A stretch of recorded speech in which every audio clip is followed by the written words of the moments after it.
Let's work on today's technique. For more information, click on the link below. Welcome to GoodKnit Kisses. We're all about helping you stitch your love and love your stitches.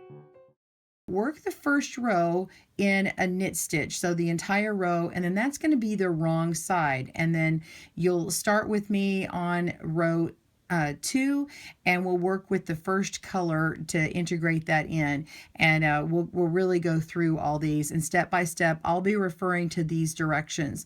So it's really a pattern that you're going to start with the color change and get into that knit one below, knit one, and keep repeating back and forth. And then the third row just reemphasizes that structure with a knit row with C with the same color, and then you change it up and it offsets a little bit in a different color, and you do 2 rows, and then you come back and you change the color and offset it back. So we'll get into this, you'll be able to see it, but what I really recommend you get is a removable stitch marker. I wouldn't get one that's a plastic one. I get one that's a steel or something that's easy to change, because we're going to use this to tell what row we're on. It's going to be easier, and you'll see how to do this later on in the video. Let's get started. Jump in, cast on, and work row 1.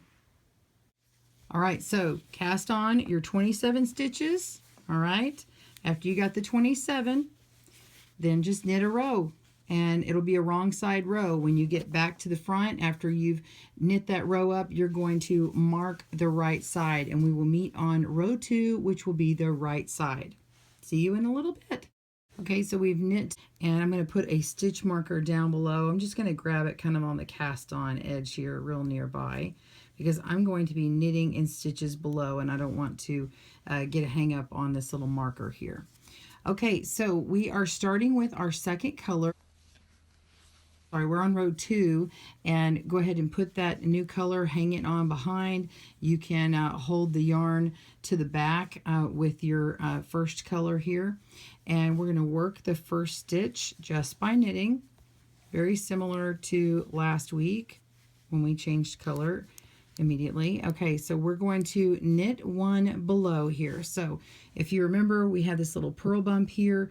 Just go right underneath it into that empty stitch here, the row below, and knit it. Okay, and then we're going to knit the next stitch like just as normal, and continue with knitting one below, and then knit one.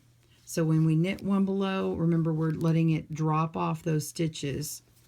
So you end up having 2 stitches behind it, and they're just being slipped to the back there. See that? All right, so continue on in that pattern, and meet me back up for the third row. And we're on the third row, and we're simply just going to knit across. And that's it. That's it for third row. You're just continuing on with the same color.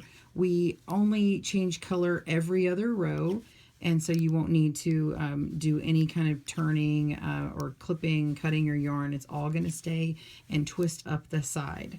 Now, I want to say while I'm working along here, if you do have a mistake, if you remember back to clue 2, we talked about how to fix the mistakes on knit one below. And not that I think you're going to make mistakes, but it's there if you need a little bit of help. So just a gentle reminder, it's there, and it's a good visual to show you how to kind of go backward and pick up those stitches or put them back properly instead of feeling panicked and having to rip out all your work. I will say that when you're working on the second row, the very first time on the cast on row, I actually got hung up because when I first did it, for some reason I kept dropping one of those stitches, and then I had a loose stitch on my cast on row, and it was dropped, so I had to start over.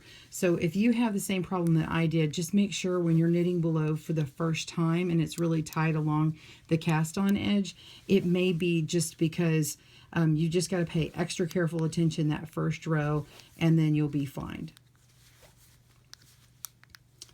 Okay, so I have now talked my whole way across row 3, and let's start on row 4. Okay, the fourth row with B, which is this light teal color for me right now, we are going to knit 2. So just hold at the back like we've done before, and knit 2.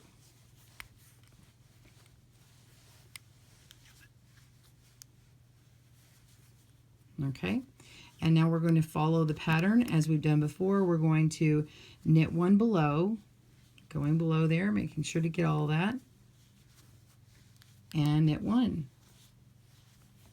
And that's it. So we're going to continue knitting one below and knitting one across the row, and I will meet you back up for the 5th row. And actually, you don't even need me for that because it is just a knit row. But I'll come to the end and remind you what row you need to be. So you can pause your video and come back at the end. I'll give you a little reminder. See you soon. Okay, at the end of the 4th row, we have, after our repeat, after our asterisk, so we've just done a knit stitch, and then after the asterisk, we've got a knit 1. So you can think of it as when I come to the end, I've got 2 stitches left. I've just done a knit 1 below and then knit 2. So either way you read it, that's the way it works. Okay, so the 5th row, you just need to knit across. That's it. So just continue knitting across row 5 with color B, and we'll meet you back up for row 6. Okay, so we're on the 6th row, and we want to do this just as we did on rows 2 and 3 for rows 6 and 7. So we're going to knit with A. We've got we got the 1, 2, and 3 colors here. The rest of these are just tails hanging out to the side. So I want to make sure they're in order, and I'm going to grab the bottom one. So that's how you know what color is next. As I grab them, it will have this nice little swirled braid look. Let me show you on my other sample here. And you can see how this is working up, and see this little braid here. It's doing that as you grab it from the right moment. Okay, so we're going to pull this up from here, from the back, from the bottom, and keep it loose. Not super loose, but just when you start knitting your first stitch, just pull it straight up. And I like to kind of keep my finger down here. And once you get used to doing it, you'll just kind of naturally pull it in the right way. So we're knitting 1, and then knit 1 below, and then knit 1 and knit 1 below.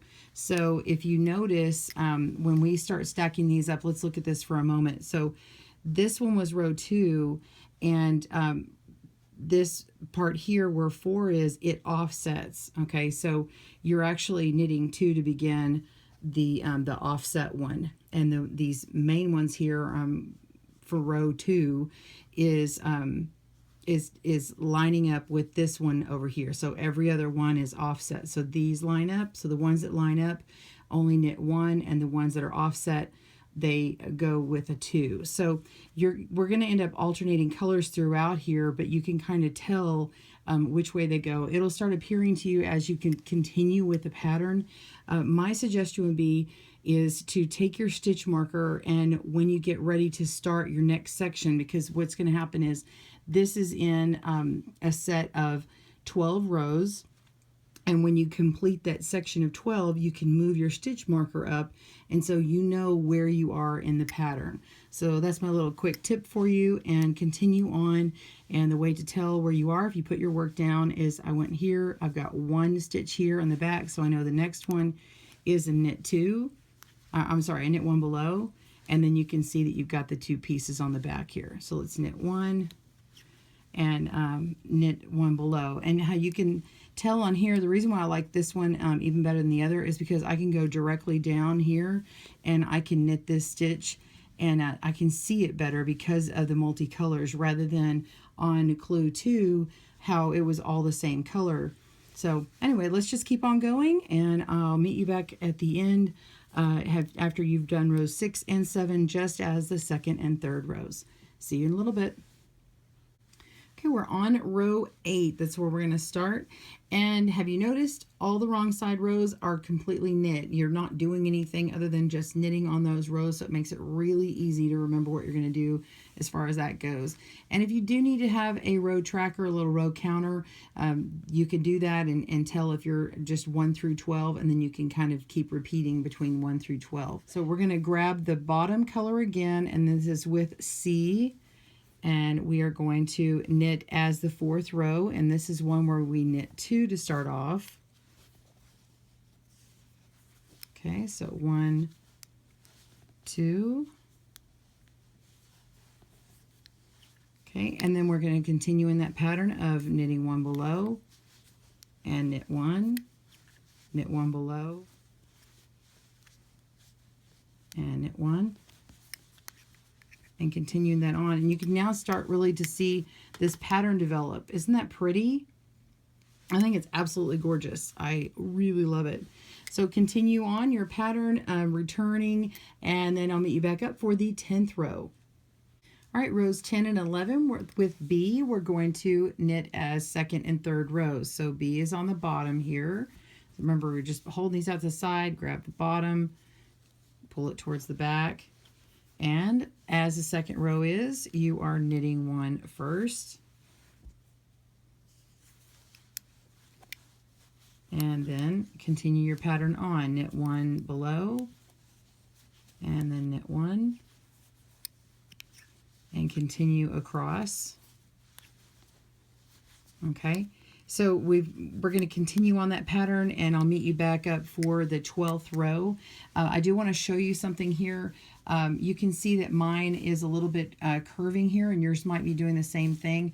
I have actually made another sample, so I'm aware that this one here, so I can pull it and kind of get it a little bit wider, but have no fear, it's not going to really curl on you. This is just happening until you have a little bit more on your needles here. So when you've got some more length going on, you're going to see this start straightening up. So this is not a problem at all. Just wanted to point that out to you.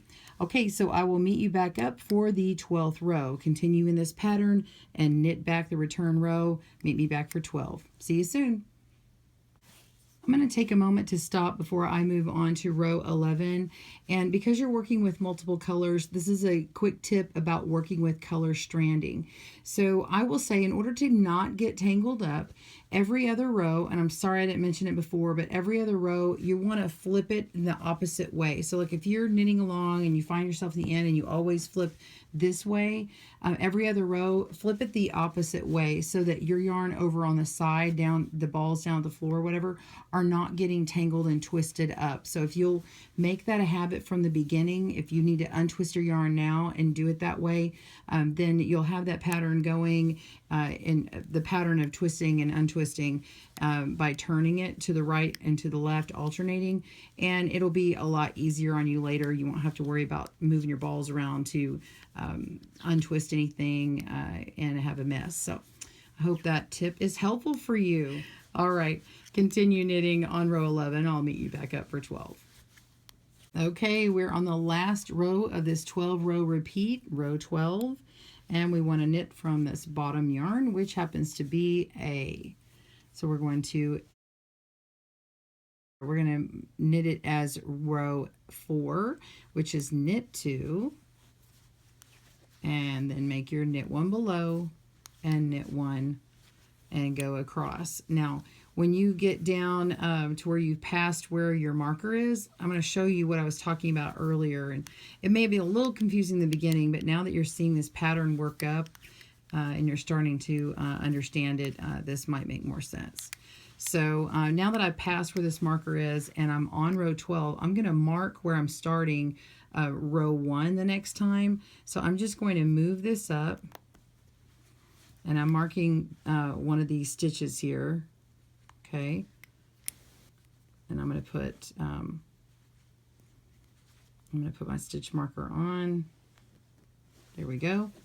And then now I know that this is where all these rows started with row 12 here. So then the ones up from here will be the next section of 12, and we can kind of move on. So if you set your work down, you'll know relatively where you are in the pattern. You can still mark your pattern or mark some notes, but this would actually be easier to do and be able to see what's happening. So continue along, and you're going to continue working rows 1 through 12.